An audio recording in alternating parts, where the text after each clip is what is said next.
Oh, belum. Tusuk-tusuk. Sepertinya udah matang. Apinya dimatikan. Biarkan dingin.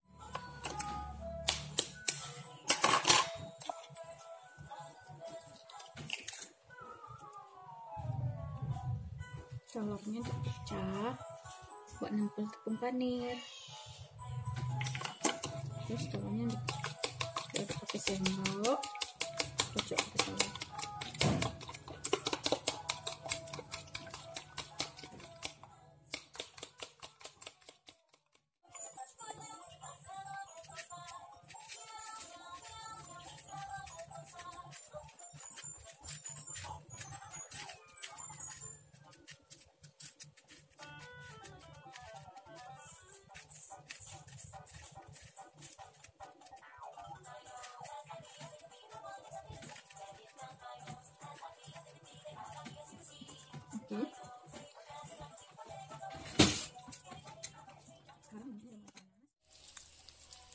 Kalau bisa ini 2 kali balik aja, gak usah sering-sering balik karena